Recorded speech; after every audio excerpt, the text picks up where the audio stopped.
G'day everyone. Welcome to a Satisfied Mind podcast. I am your host, Mikey Ellis. And for those of you who have been listening to this podcast, you will be familiar with my next guest, who is a past guest. And this is the first time I've ever had a past guest come on. And I'm so excited about this. And I'm really happy that she reached out. Eleanor Carey, I'm going to bring you on. Hey Eleanor, so great to see you again, and thanks for reaching out. Hey Mikey, hello, and hello to everybody. Thank you so much for having me here. It's so good to be back. Awesome. We chatted, it was September last year, September 2020. It is now May 2021. It feels like a couple of lifetimes have happened. It feels like that conversation happened about 3 years ago, if I'm totally honest. It does. For those of you who are unfamiliar with Eleanor or who don't know anything about what it is that you've done, just quickly, you've ridden a bike across Europe. You rode a boat across the Pacific. You've done some pretty awesome stuff, and we went into a lot of. You shared a lot of that experience in our last podcast episode. But then you reached out to me. I don't know, it was about a month ago, and said, and we went pretty deep on that in that conversation. We talked a lot about the motivation and the lessons that you'd learned through putting yourself into some pretty extraordinary circumstances and situations physically. But you reached out again recently, and you said, I feel like there's some more to share. And I'm like, oh, this is interesting. I feel like we're going to go somewhere that's really, really important. So I'm just going to hand this over to you, and I'd love to hear about what it is that's on your mind. Yeah, so the reason why I, reached back out again was that even while we were recording that last podcast episode, we were talking about the row and talking about the different, lessons from that, adventure, and all of that was true, right?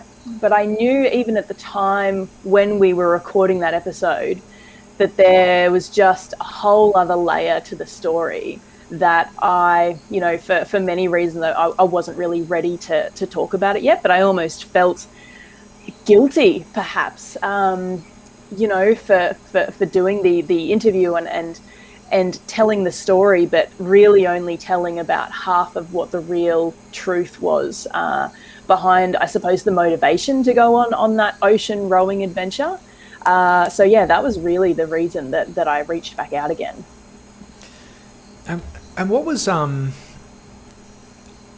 we'll get to what that truth is, and listening to our first conversation, you talked a lot about motivation, but it sounds like there's layers to that. Yeah. Have you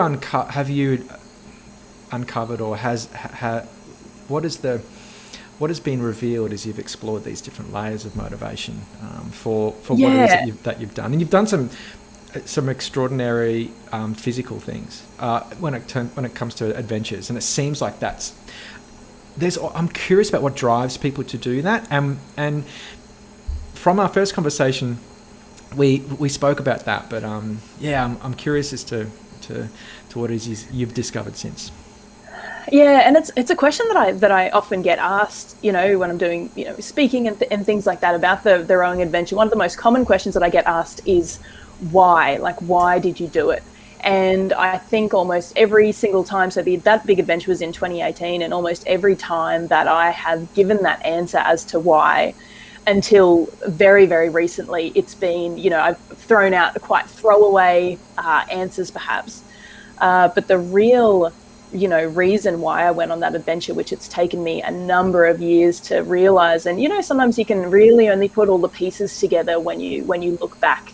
Sometimes we cannot see why we're doing something at the time that we're doing it, and it takes a really long time to put those pieces together, unfortunately sometimes. But so at the time when I went away on that rowing adventure, it was while I'd started my first business, Action Hub up in Bundaberg, and was finding that journey so incredibly hard. I'd say I was in tears more in that 18 months than I had been ever before in my life. And I thought that it was because I was the world's worst entrepreneur.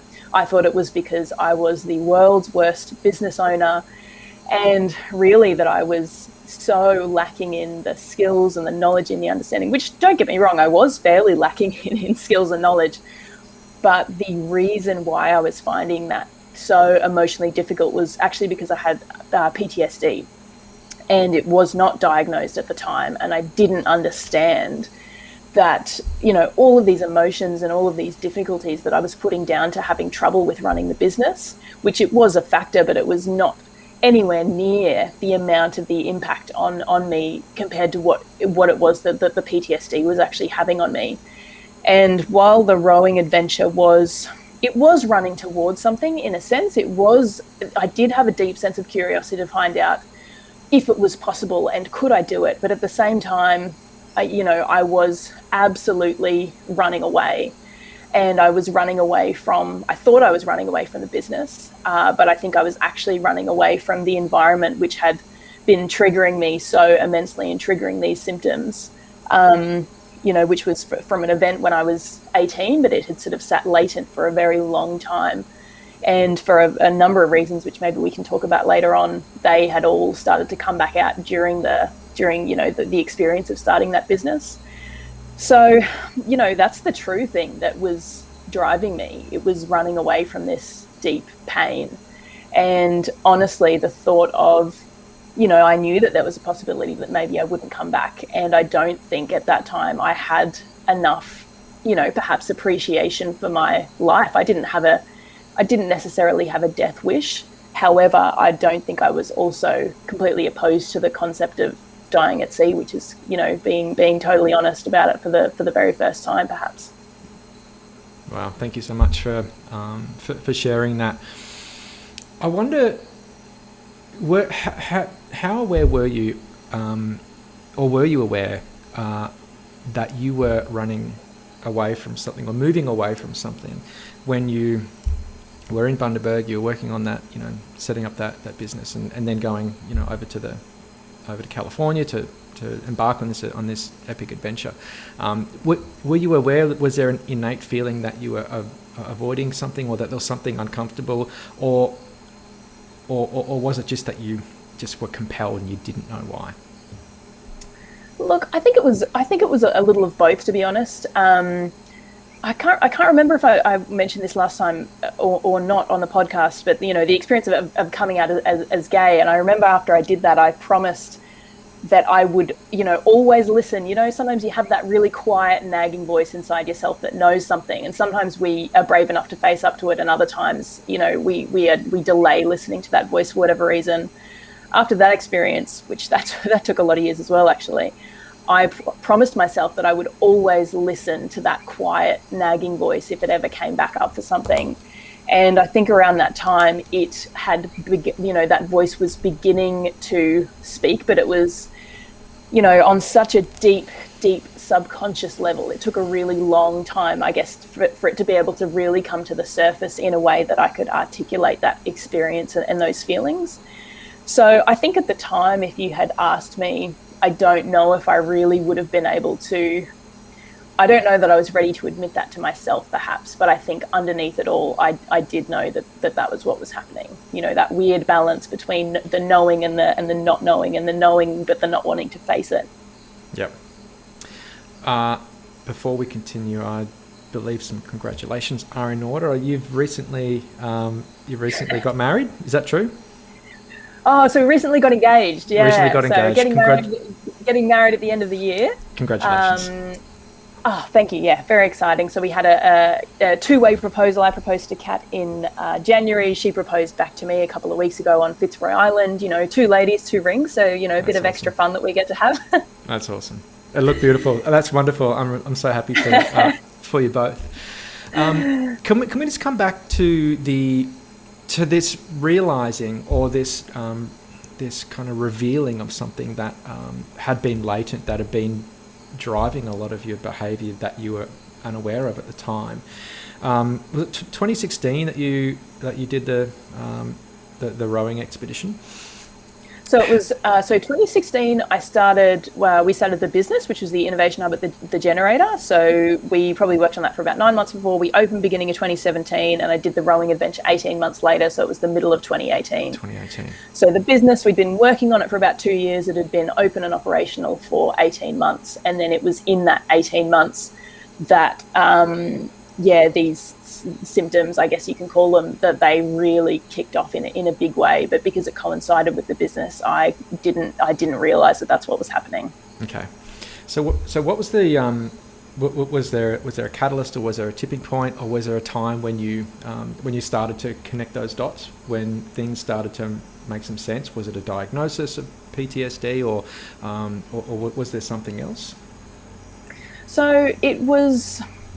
Again, it's really only been looking back, but the thing that makes the most sense of all, which I guess and I'm happy to reveal now what the incidence of trauma was that did sit latent for a long time, because it means that it gives everything else context, basically. So I was raped by 2 men when I was 18 years old, and really at the time I bounced back pretty quickly. I would say it didn't have an enormous sort of effect on me at that particular time, and I've learned since then that it can just be our body and our brain's response just to bury things away, so deeply, that it's almost as if it didn't happen at all. And I remember that I always thought that I must have been abnormal, or that there must have been something wrong with me, because it didn't. So it did affect me, but I went back to uni. The next day I was really just powered straight on through, and I had a conversation with somebody, straight afterwards when it happened, and then I didn't talk about it again for probably might have been 8 or 9 years, say. And so the circumstance, I suppose, that changed, and the reasons why those triggers started to happen, and was really around my work. So before that, I'd been a physiotherapist, and I suppose all of the people that I'd worked with in that environment, men in particular, I suppose, they were usually they were my patients. So they were in a hospital setting. They were unwell. So I guess any of the men that I was interacting with within that role and within that job, they weren't really in a position of power. And that changed when I started the business, because all of a sudden, Bundaberg, it's still a regional area. It's still a fairly male-dominated, business space. And what ended up happening was I was ending up in these closed-door meetings with men who were in positions of power. So for me, it was particularly if I was in a closed-door meeting with, one or particularly when it was 2 men, I think, were the times when I ended up getting so triggered, but I didn't understand that was why that was happening. But basically my subconscious was, returning to that place of trauma, and thought that it was happening, all over again in the present moment. And then those meetings and those settings, and them being in the positions of power, and me sort of being reliant on them for, opportunities or funding and investment and all sorts of things, that was what had set it off. But because I'd never been in those situations before, I put it all down to the business aspect, and I didn't understand what was actually happening, and the difficulty that was happening. So really through that time, I remember really clearly having a conversation with my sister one day, that, if you've sort of got a threshold between, if, 0 is like you're not crying and you're in a happy, pleasant state, and 10 is you're just, bawling your eyes out. I felt like I was just sitting at like an 8 or a 9 all of the time, and I just couldn't seem to get my, emotions down. I couldn't get myself, I was just unable to get myself ever properly under control, and just everything and anything would set me off. So yeah, that's the background of what was happening, and I think why it sat latent and why it took so long. That trauma was just sitting there and almost sort of ready to go when it was, in a triggering situation. And that's the bizarre thing, and some of the bizarre, lessons that I've had to learn about trauma over the last, so 5 years or so. Yeah, I'm so sorry that was your experience, and I'd like to learn what it is that you've learnt about trauma as a result of that experience.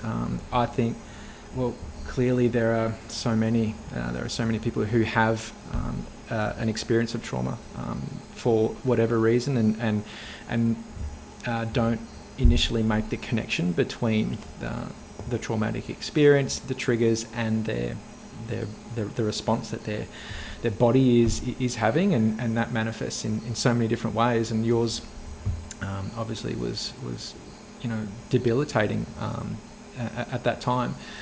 What have you learnt, and what was that process like for you to start to connect those dots?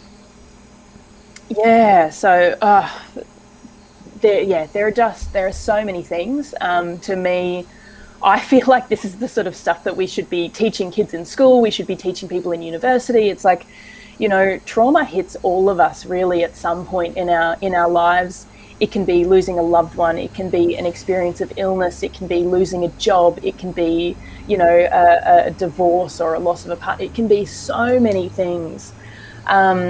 But, the experience that I had, and I know the experience of a lot of other people as well, particularly recently as I've been speaking out about this more, and this is why I'm so excited and so passionate about speaking out about this as well, because I think the more we can speak about it, the more we can help other people understand if they're, really living with that impairment, but maybe they haven't had the chance to realize that yet, or they haven't had that information.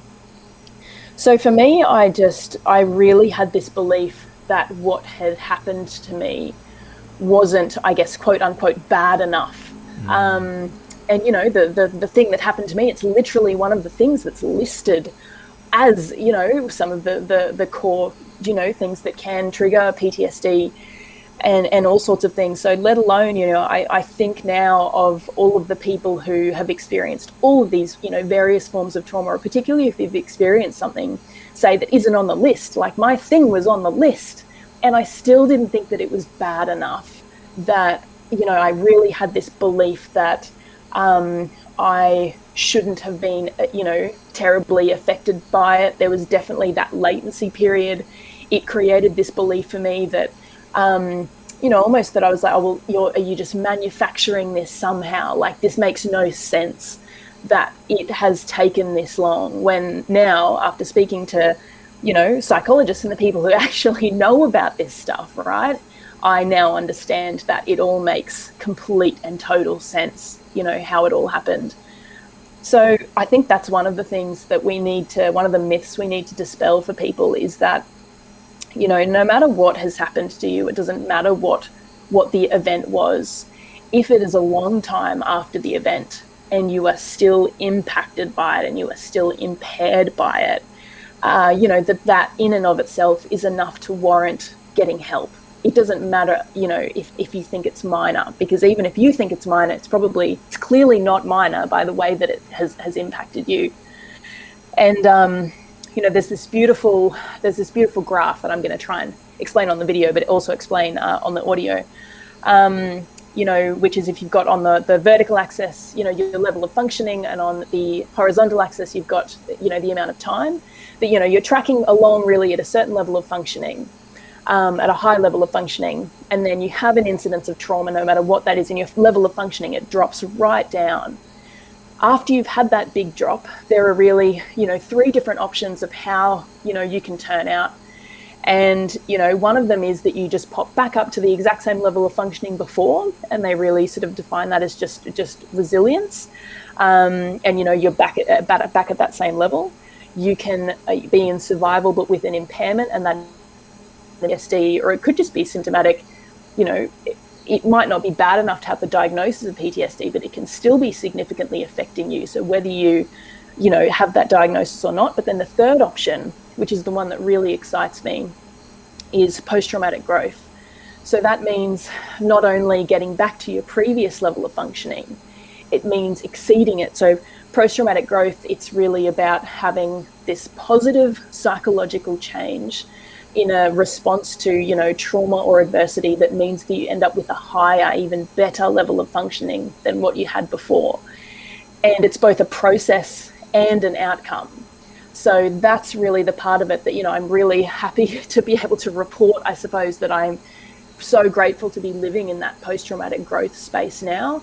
But for a number of years, I was living in that space of impairment. And that's the bit that I really want other people to try to understand and get the awareness, if they're living in that space of impairment, that it doesn't have to be like that forever, and that there are ways to be able to come back from that, and there are ways that, that we can grow and that we can recover. So yeah, that's the part of all of this that I'm most excited about.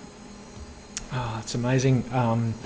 Again, thank you for sharing that. I wonder if we can just go back to the time when you knew something was really wrong and you didn't know what it was, because I think there are a lot of people who are experiencing symptoms of trauma and have no idea why, who might not correlate the experience to the event, and maybe from what I understand about trauma, it's not always a cause and effect, particularly if it's something that happened a long time ago, and it can be a cumulative effect as well. But for anyone who's experiencing symptoms of PTSD, for example, or they just don't know what it is, and as you say, like, there's that quiet kind of niggly voice that something's just not quite right, and who feel like maybe I'm not. Maybe it's not bad enough for me to get some help. What advice would you give somebody in that situation, potentially even yourself? When you're in that situation, what would you have needed to hear? So the story, or that comes to mind is one of the first things that my psychologist told me. About trauma and the way that it sits in our brain. So, she said to me that usually, with all of our other memories through the day, at the end of the day when we go to sleep, they get filed away and, they get put away to a different part of our brain. But when these traumatic events happen to us, it stays really in the present part of our brain. A lot of it manifests in our amygdala, and it, those levels just stay much, much higher in people who have experienced trauma compared to other people. And the way that she described it was, so for example, if you were in a car accident and if you were hit by a red car, then even, when you're walking down the street, it could be years later, but if we haven't properly dealt with that trauma, seeing, say somebody walking down the street and they're wearing a red hat, and if that red hat happens to be the same shade of red as that car that hit you, then that can be enough to trigger all of your symptoms off. It can be enough to make you subconsciously feel like that car accident is happening to you again in that moment. And I think some people with their symptoms, they, are really put back in that moment completely and fully. And I definitely had those really strong flashbacks at certain times.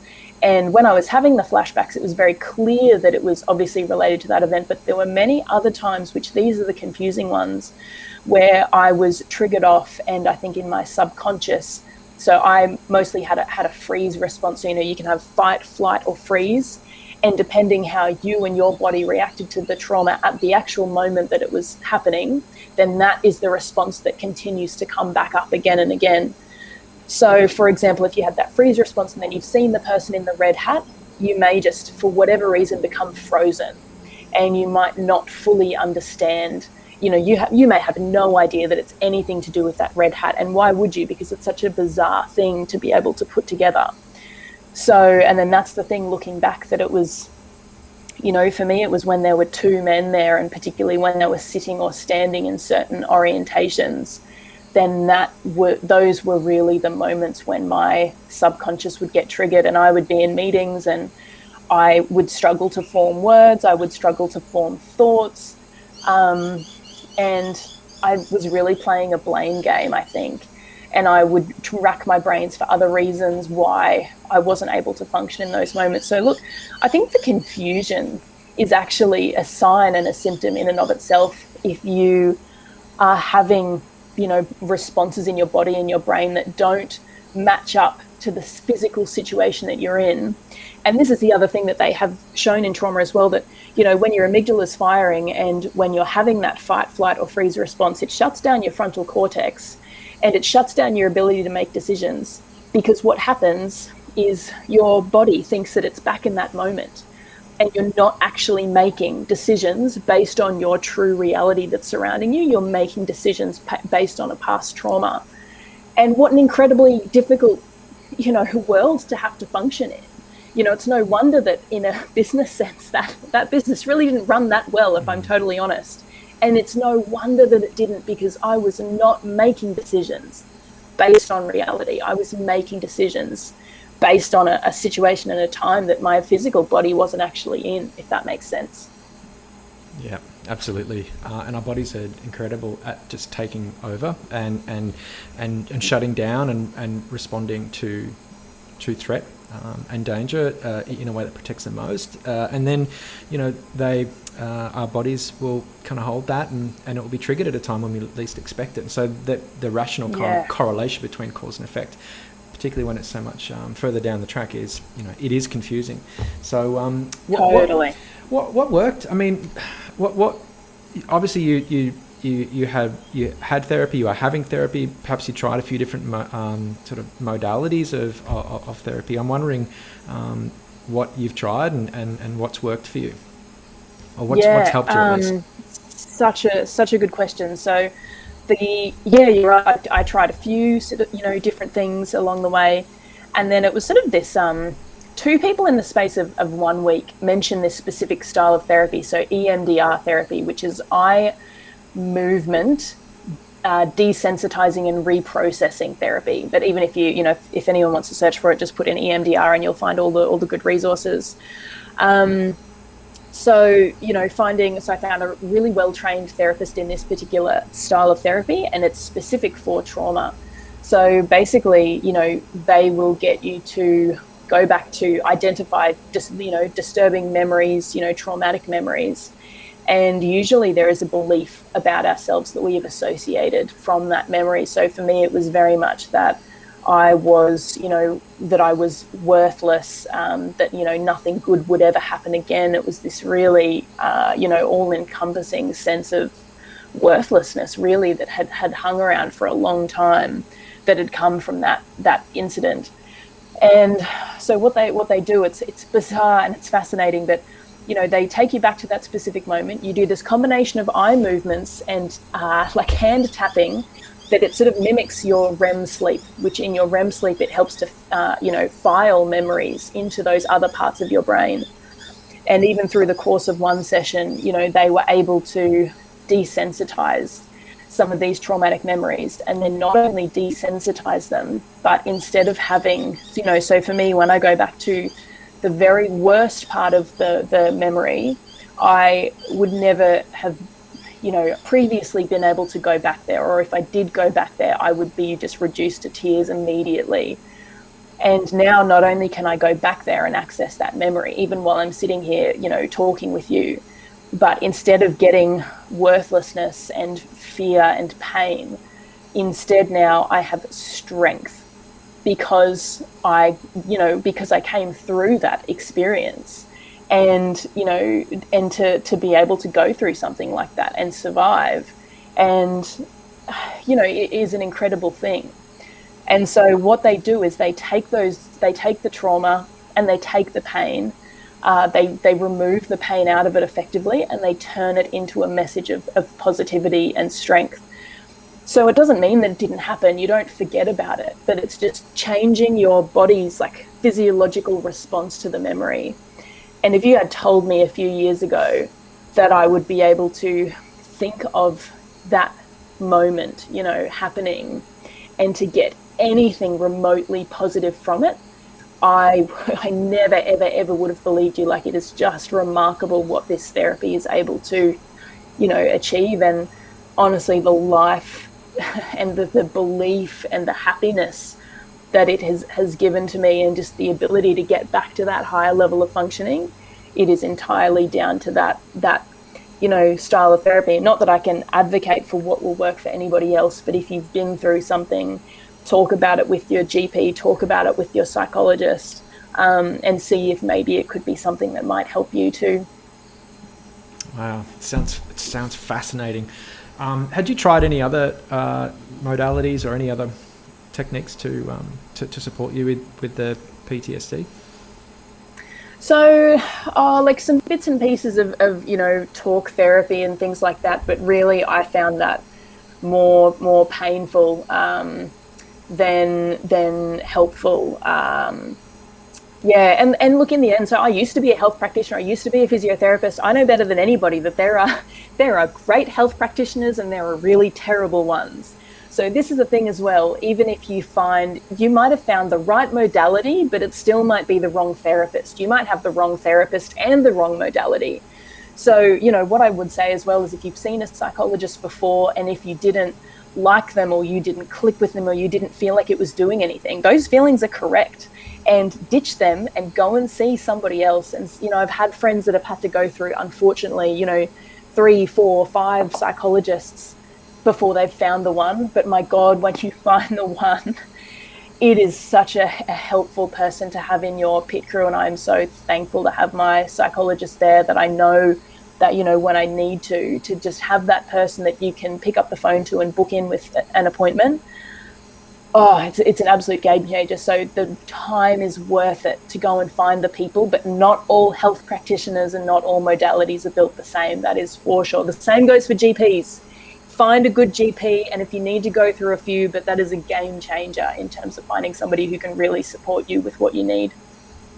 Oh, that's such great advice, and it's a really important reminder, particularly when it comes to finding support for something that is really hard to talk about, and really unfamiliar and really uncomfortable, and there's a lot of, I imagine there's a lot of shame associated with asking for support, and it's a very vulnerable experience to go to a healthcare provider or a practitioner, GP, and for that initial experience to be one that's not particularly satisfying or helpful. I imagine a lot of people will just go, okay, well, that didn't work, maybe it is me, or I just kind of learn to live with it, and that's devastating, because as you say, it's less about it's about finding the right person with the right approach for you, and it sounds like it might take a little bit of time just to sift through and see what that's going to work for you. It often can. Like, the other useful bit of information, for any Australian-based listeners as well is, we can access in Australia a mental health care plan as well, so they can cover a decent chunk of your psychologist's fees. And so, so you can go to your GP and, God, I remember sitting in the office, trying to get those words out, and it was so difficult. I was in tears. If you need to take a support person along, if you need to write it down on a piece of paper before you go in there, and you hand over the piece of paper saying, I think this is what's happening, I would like to go on a mental health care plan, please can you help me with that? If that's what it takes, sometimes, that's how we've got to do it. So, or, really take somebody with you if you need a support person there that can help you bring words to your experience, because it is that moment is a really tough moment. And, the courage to go and seek that help also can't be underestimated. So for anyone who's gone in there and tried to get help, whether it's gone well or not, good on you for doing that, because it's a tough thing to do. Absolutely. How do we, and the question I'm wanted to ask was, how do we learn to talk about this more or better? And I guess this kind of conversation and you reaching out to add more context to our initial conversation is an example of that. It seems like there are so many people who are affected by trauma, and I've heard people who are trauma-informed therapists who say there's not a human being alive who's not in one way or another affected by trauma, but we just don't talk about it. There's so much shame associated with it. How do we normalize the having conversations around this, which might enable people to feel more comfortable in getting help? How do we do this? Well, I think it starts exactly with stuff like this. Like, how incredible is it now that we have the ability to go and seek out, podcast episodes, for example, and people can listen to this stuff in their cars, in the quiet of their own homes, to just start to get a little bit more information. Or say if these conversations aren't happening in people's friend groups or people's families or people's homes, to have the ability to have some of these conversations online and perhaps build confidence with people that are actually removed from our personal lives. So I think that's one thing that we can do. It's definitely the reason why I am so passionate about just speaking about this to as many people as humanly possible, because exactly like you said, every single one of us is affected at some point. And even if we haven't been affected yet, it will be affecting somebody that's very, very close to us, and whether we realize that or not. So the other, one of the other things that happens once you've sort of been through this process, and once you've gotten into that post-traumatic growth phase, there are 5 things that happen, or there are 5 sort of markers of that having happened. And it's things like having an appreciation of life, better relationships with others, and particularly in the relationships with others, I think once we've been through something, we become so much more aware and open and able to see the pain in others. And I have seen that in so many other people now. And it's pain that I wouldn't have been able to see in them, probably 5 years ago before I started experiencing this.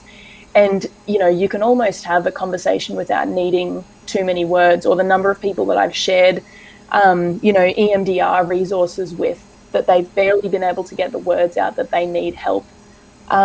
But sometimes just giving them that little crumb of information, and that they know that something has happened.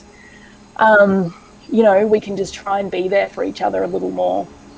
So yeah, it's a huge question, and I think we have a lot of people to reach. I want this information to reach every single person in the entire world, because I don't want anybody to be having to sit and live in that space of impairment, and to be functioning in a less happy way and a lesser way, when there are ways that we can help them get better and feel better. And what a better world we will live in if we can help everybody overcome their trauma, and even build the toolkit to know that there's possibility on the other side before something's even happened. Not that you can never prevent it, like we can never choose the trauma that happens to us, but at least just knowing that there is a process, and that there is hope, and that there is help available, I think is huge. Absolutely. And I feel like the shame that's associated with asking for help it thrives in the darkness, and it thrives in silence, and it thrives when it's not spoken, and it thrives when you can't see it. And so having these conversations and bringing awareness to your experience that others might relate to, I think just helps to just shine a little bit of a light on that shame, because we all have experiences that we don't know how to talk about. We know we might need to, and so bringing this to awareness through these sorts of conversations is so important. And thank you for having the courage to do this, and the courage to be vulnerable, to talk about your experience. I know that it is so helpful to so many others, and it sounds like that's been your experience since you've been talking more about this on stages, and you've also been talking about this in a corporate context to businesses, and as a keynote speaker. How is that? I'm really curious about how that's translating into the corporate space, or into the business space.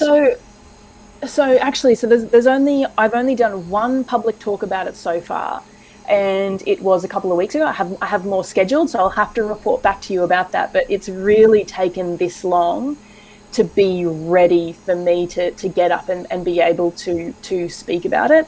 And I'm grateful to have been able to reach this place, because I can help so many others. But even just from that one, the conversations that I got to have with people afterwards, where they said, I didn't realize until I heard about, this process with post-traumatic growth, that I've been living with this impairment. I didn't realize that I am not okay, and that I have never, ever recovered from this particular experience.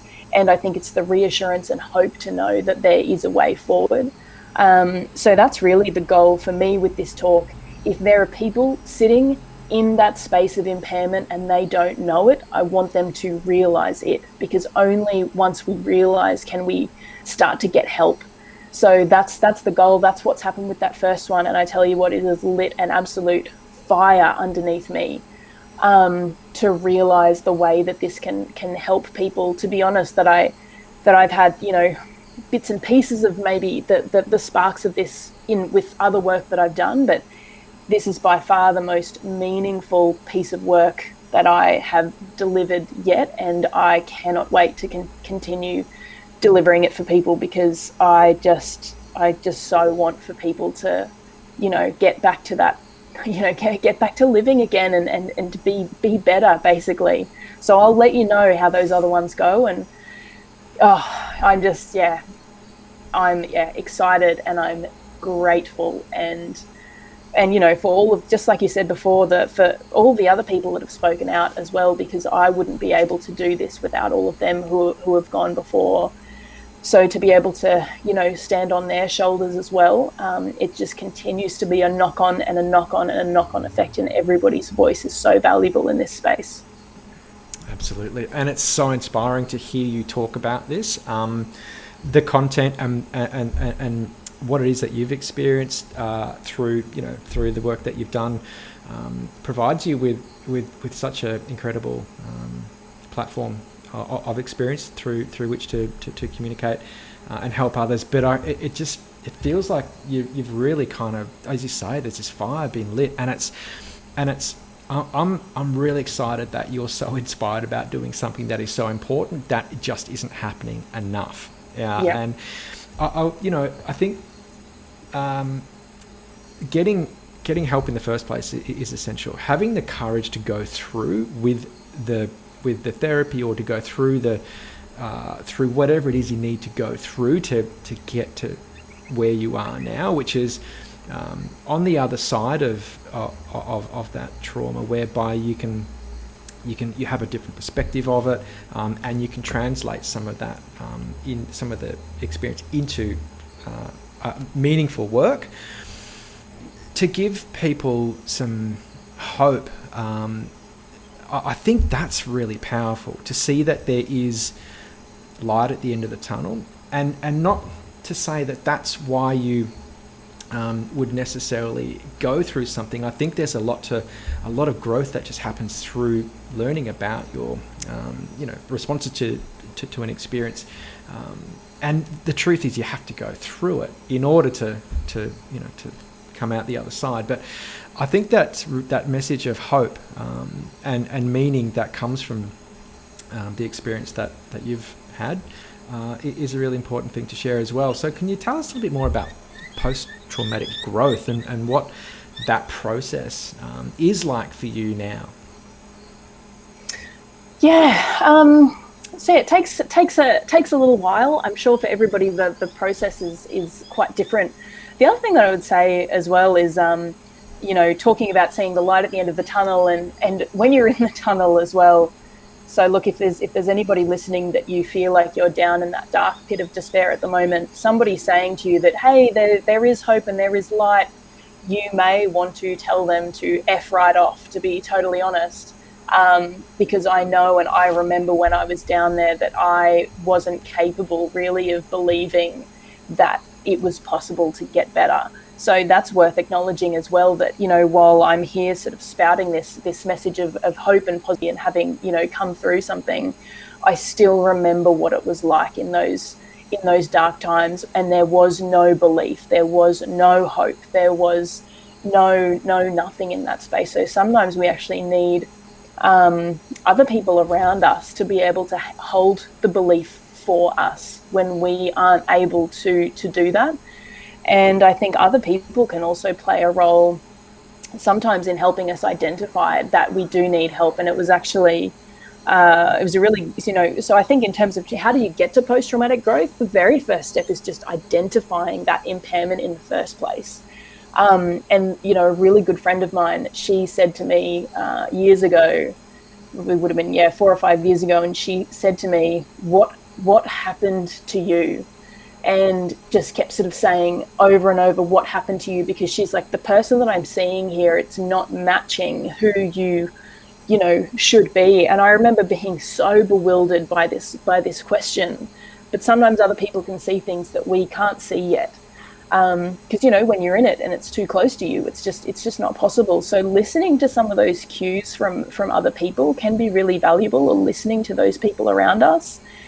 And again, you know, just coming back to that point of, you know, confusion and being unsure, just, you know, go to your healthcare professional anyway, and just say to them, you know, the honest picture of what's happening. And I assure you, you're not overreacting. That, you know, that's really the path, you know, then to be finding a good therapist, making progress through that way. And then really, I don't know, it sort of happens slowly yet all at once, that you know, kind of get on the other side of it. And I wrote down the 5 markers in front of me because I was afraid I was going to forget one. But so you get the appreciation of life, which 100% I did not have the appreciation for my life when I went on the rowing adventure, and I didn't care if I died out there. You get these improved relationships with others, just the ability to be able to really see other people around you and connect with them on another level. You know, that is there. You feel like there are new possibilities in life. The 4th one is spiritual change, and the 5th one is personal strength. And, you know, those are the 5 markers that you sort of get, you know, some improvement across, you know, all of those different things. Like, they're sort of the indicators of when you're, you know, coming out the other side of it. And it is palpable. You know, the energy that I now have for other people, that I didn't have that before, because I was too busy just trying to survive. I was too busy trying not to cry. I was too busy just trying to get through day to day.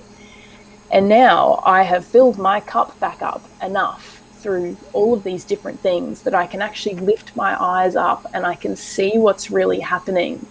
And, you know, turn my attention and focus there, where I was nowhere near being able to do that before. So even those indicators, like if you're listening and if it just feels like you can't even lift your eyes up, if it feels like it's just hard to survive, all of those things are indicators that you're probably struggling and suffering with something, and whether you know what that something is or not. Equally with the trauma, these things kind of happen to us when we're children as well, when we're tiny, when we're infants even. So sometimes, and I have a friend that this happened to, that there was an event when they were very young that he had completely put it out, and then all of a sudden later in life he started getting these flashbacks of these things that had happened. So that's the other thing, you know, which is also scary, that some of these things may have happened to us really early, and that could be the other reason why you don't know why you're having the feelings that you're having. But this is what the professionals are here for, right? They're here to help us figure out these things, and that's exactly what their job is. We don't need to have all the answers, and that's perhaps the beauty of it. Yeah, so much to take away from that for everybody, regardless of your current situation or circumstances. And a point that really resonates with me is what to do as a friend, and just to be there to support and ask the difficult questions, and just to check in, and to keep asking too, because I think it's very easy for us to dismiss what it is that we're feeling, to not want to stand out, or there's shame in not performing or not being able to, you know, keep it together. But it's giving others permission to not be okay, I think is really important. And that's something that I think we can all do for those friends and family members that we have who might need our support, to have the courage to ask, and be there to do that. Yeah, to hold that space for them. And yeah, I'm so grateful for all the people that stuck by my side, particularly through those, you know, darker, you know, times and things like that, because yeah, those people, they're so incredibly important. So yeah, good people, it's just cannot be said. Eleanor, you've done some amazing things in your life, and you've really pushed some boundaries, some physical boundaries, and now it seems like you've really gone to the depths of some physiological, some neurological, and and psychological depths. How has what you've experienced over the last 12, 24 months of this work and this therapy, how has it changed you and your views for what it is that you would like to do next? Oh, that is such a good question. I don't know if I have all the answers to it yet. But the biggest thing that's changed is just the it's like the belief and the self-worth, that I knew that was something that was holding me back in such a huge way. And even, it's like, yeah, I've done this, rowing trip, and I've started a business, and I've done this cycling thing, but I just still couldn't have, even despite those things, I still didn't have any belief in myself, or I didn't think that I had any value to be able to contribute or give to the world. And that's the trauma talking. And I don't have that anymore. It's like these weights have been released, and I feel like a light balloon that's getting to just, float up into the sky, I guess. And I didn't ever envision that maybe I would be lucky enough to get to feel like this. So it's sort of just getting to enjoy it is one thing that, maybe didn't get to do for a lot of years. And I'm also excited. So I'm going to, bringing the adventure back into it. One of my plans I have for later in the year is to run a multi-day adventure down on the Three Capes track for people that are suffering in that area of impairment, but they want to get back towards the post-traumatic growth. I still believe in the power of nature and the outdoors in terms of healing and giving us the space to often identify that trauma and identify those impairments and help us on the path to getting help, because those big adventures for me absolutely were pivotal in helping to increase my understanding and giving me the time and space that I needed, to be able to get where I needed to be. And I'm so excited to be able to, bring that opportunity for adventure to other people as well, and bring that opportunity for healing through nature to other people. So I'm wildly excited for all of the future prospects, and there are almost too many ideas to be able to bring to life all at once, but it's a nice problem to have. I'm so excited just listening to you talk about this. I can't think of a better context in which to do this work than nature. As you say, it is our greatest teacher and therapist as well. And I can't think of a better guide or facilitator to support people through that process, to witness, to hold, and to be seen by you in that context while doing something physically challenging. It sounds like this is your sweet spot, and this is exactly what you are here to do at this time, at least on this planet. And I'm so happy about that for you and for everybody who's listening to this, and everybody who's going to come into contact with you as you do this work, because clearly it's changed your life, and I know it's going to change others as well. So it's a very different conversation. It's a different person having this conversation than what we did less than a year ago. I'd just like to honour you and say thank you for coming back and picking up on a conversation and just diving really deep into that. And in doing so, it's helped me, and it's helping so many others as well. Just to provide permission to think about things differently, and perhaps even to acknowledge that maybe things aren't okay, and to seek some support. So thank you for doing that. Thank you for being that. Thank you for having the courage to do what you do. And I'm so excited about what it is that you're doing now, and what you'll continue to do in the future. And thank you for holding the space to be able to have a conversation like this. I knew that you were the right person to be able to have this conversation with. This is the very first podcast episode that I've recorded with this, I don't know, new version perhaps. And yeah, I really appreciate you being able to, you know, help me hold this space and to be able to have the conversation. So I appreciate you just as much, Mikey. Awesome. I appreciate that. This is a really interesting question. And I haven't done an interview on this podcast for a while, but as you might remember from the last one we did, I asked a question at the end, and the question is, what does a satisfied mind mean to you? I remember what it is that you said from our first conversation. I won't repeat that because I'm really interested to see what it is that you have to say. I'm also fascinated to find out what it was that I said last time, but to me now, a satisfied mind really means peace, and it means love for yourself. It means having that self-worth, and I don't know, peace. It just means peace to me. That yeah, I feel like now maybe I actually do have a satisfied mind for the very, very first time perhaps in my adult life, and my God, what a pleasant and beautiful experience it is.